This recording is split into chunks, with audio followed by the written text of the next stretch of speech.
A mystery company just quietly bought 9% of an entire cryptocurrency, not 9% of the daily volume, 9% of every single token in existence, $140 million worth. And the craziest part, it's not a crypto fund, it's not a hedge fund, it is a pharmaceutical company. Why would the pharma company mass buy a crypto token? What do they know that we do not know?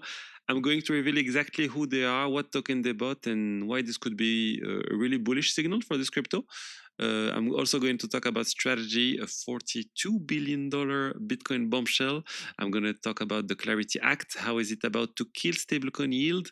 I'm going to also talk about a major DeFi protocol that just shut down its entire company.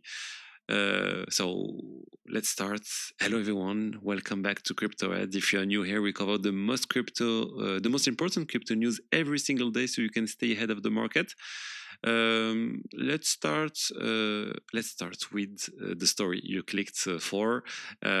Imagine waking up and finding out that a single company just bought nearly 1 out of every 10 tokens of a cryptocurrency, and that is exactly what just happened with Sky.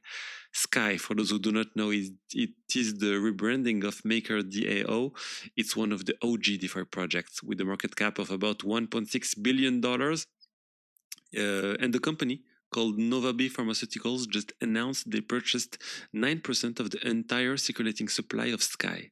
We are talking about roughly $140 million worth of Sky tokens scooped up by one entity.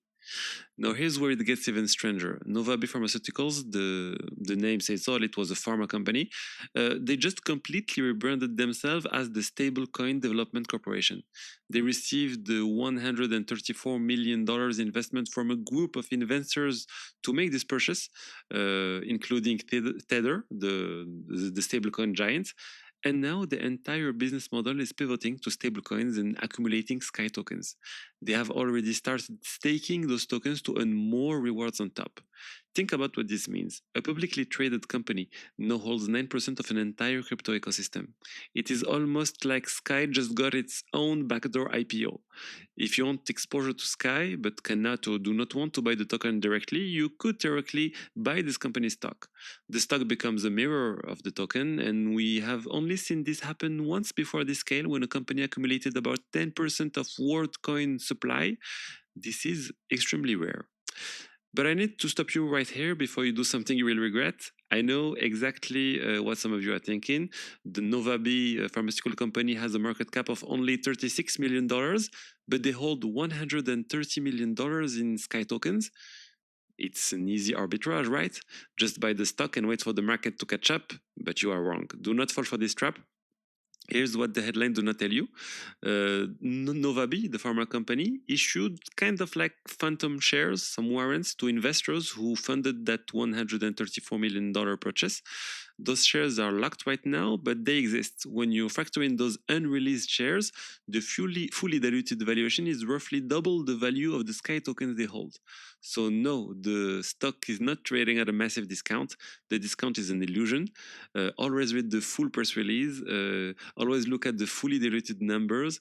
This is how people lose money chasing what looks like free money. Now, for the Sky token itself, I actually think this is a net positive long term.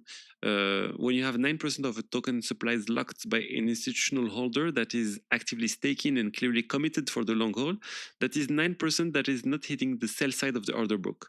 Less selling pressure means better price support over time, but the price only moved about 1.9% in the last 24 hours because the buying had already been completed over the last few months. But the long-term impact of removing that much supply is significant. And Aave stock jumps 19% just on the announcement. The market clearly see value in this strategy, but not a lot. Like I said, the issue is the unreleased shares. So keep watching this trend because I think we're going to see more and more company doing this, buying massive portions in DeFi tokens and essentially becoming public proxies for those protocols. It's a whole new way for traditional finance to get crypto exposure. All right, switching gears, let's talk about something that quietly happened on the Bitcoin network and spooked some people: a 2-block reorganization. It sounds scary, right? Let me break down what actually happened. 2 mining pool. I'm talking about via BTC and another pool mine the block. That's totally normal, mined a couple of blocks. They mined 2 blocks. But then Foundry USA, which is an American mining pool, showed up with 7 consecutive blocks that were mined in parallel and actually came before those other blocks that were mined. Bitcoin has one simple rule: the longest chain wins, period. So the network looked at both chains, picked Foundries because it was longer, and the 2 blocks from via BTC and the other pool were dropped. The transaction inside them, they were gone. They were erased from the record because it was not the real blockchain. Before you freak out, this is literally how Bitcoin was designed. This is like day one Satoshi stuff. It was since the white paper. This is supposed to happen. It's exactly why exchanges make you wait for multiple confirmations, usually 5 or 6 blocks minimum, before they credit your deposits. That waiting period exists specifically to protect against reorganization and 51% attacks. The reason this is making headlines, though, is the growing concern about mining centralization. As smaller miners get squeezed out, hash power concentrates among fewer pools that make reorgs slightly more likely. So am I worried? No, not yet, but it is something to monitor.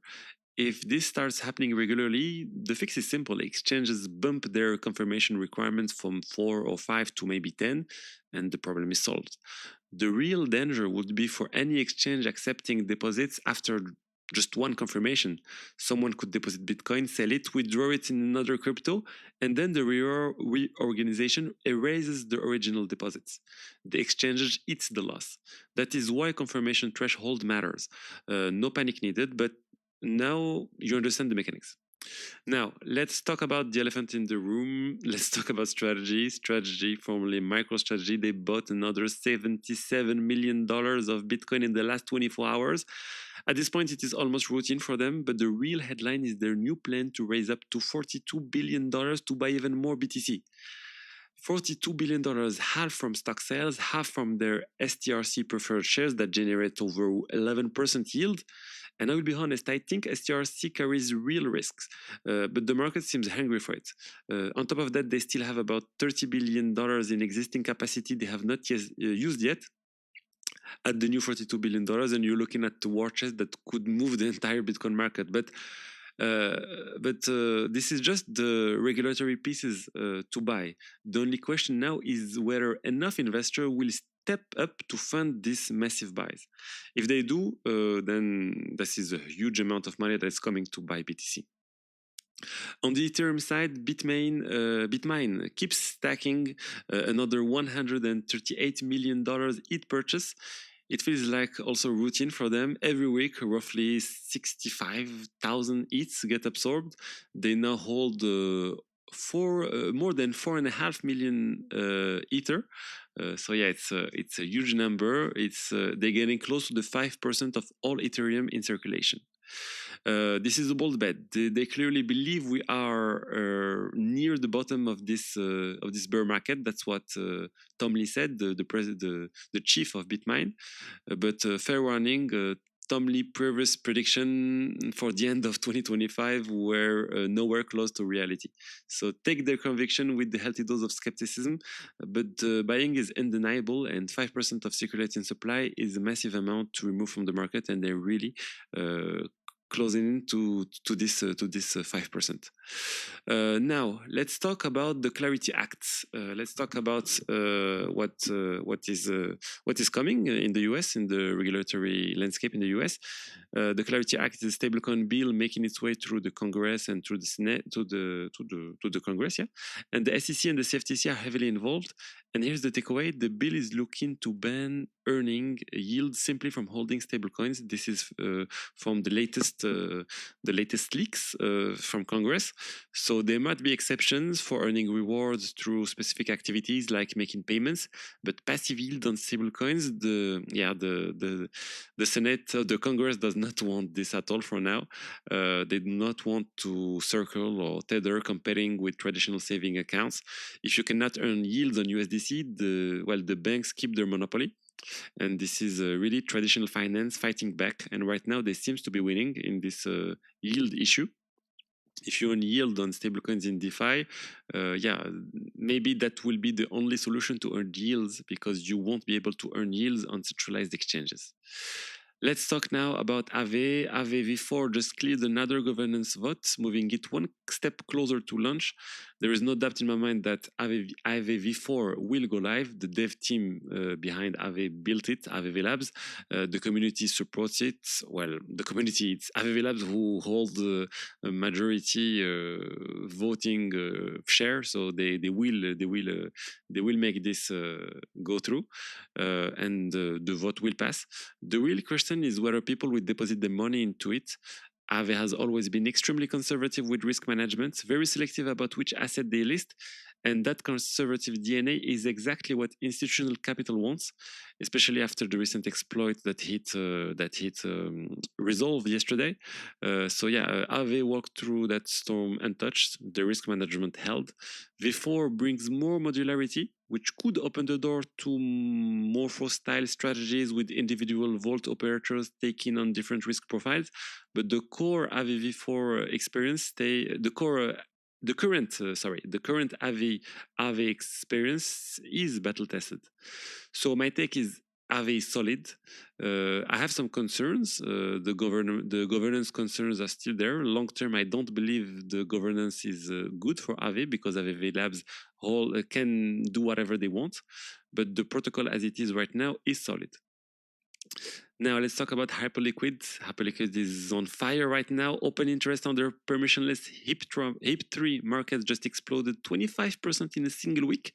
Anyone can create these markets by staking at least a huge quantity of HYPE tokens. No permission needed for Hyperliquid Labs. And here's the surprising part. The hottest markets on Hyperliquid are not crypto pairs, at least oil and silver are more popular than XRP and Solana on Hyperliquid right now. Traders are pouring in because the fees are absurdly low right now. Hyperliquid is running fully growth mode, keeping cost minimal to attract as many users as possible. And what they're doing is genuinely impressive. They are pulling traditional commodity traders on chain that expands the entire addressable market for DeFi beyond just crypto natives. I think it is just the beginning for Hyperliquid. So keep this one on your radar. And finally, some tough news. Balancer Labs, the company behind the Balancer protocol, is shutting down. The protocol will continue operating as a DAO, but there will be no centralized team pushing development forward, no dedicated employees, no roadmap owners. This is the fallout from the Balancer hack that drained over $100 million. The team actually considered killing everything, the protocol, the DAO, all of it. They decided to keep the protocol alive, but shut down the company. And I'm going to be blunt. Balancer is in zombie mode. It functions, but it's still not competing with Uniswap or any of the other top dexes that have way more liquidity, more users, more stronger communities. And without a team, I do not see how that changes. I would not be putting money in Balancer right now. All right, that is a wrap for today. Huge episode. Let me know in the comment which story shocked you the most. The pharma company buying 9% of strategy, $42 billion plan. If this video brought you value, you know what to do. Smash that like button, subscribe if you have not yet.